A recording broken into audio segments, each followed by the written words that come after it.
Jadi inti daripada pesan yang disampaikan oleh Tengku Cik Kota Karang, bahwa pada halaman sebelumnya itu beliau pernah memberi isyarat Aceh di masa beliau itu sudah diberikan oleh Allah beberapa teguran. Di antara teguran itu adalah teguran di Manyang, teguran di bumi, kemudian teguran di laut.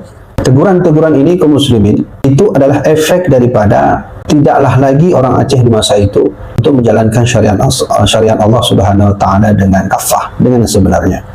Maka beliau menyinggung orang-orang Aceh pada saat itu, sebutan dengan kalimat beliau kho akal, kho ilmi. Maksudnya, kemanakah akal dan kemanalah ilmu? Tidaklah mungkin adalah akal itu berdiri tanpa dengan ilmu, tidaklah mungkin ilmu itu ada tanpa dengan akal. Tengku Cik Kota Karang berkata, sebab Aceh ini tak pernah maju lagi, karena Allah telah memberikan teguran kepada kita, berupa teguran yang membuat kita harus sadar bahwa ilmu agama dan ilmu akal atau lainnya dunia dan akhirat itu tidak dapat dipisahkan.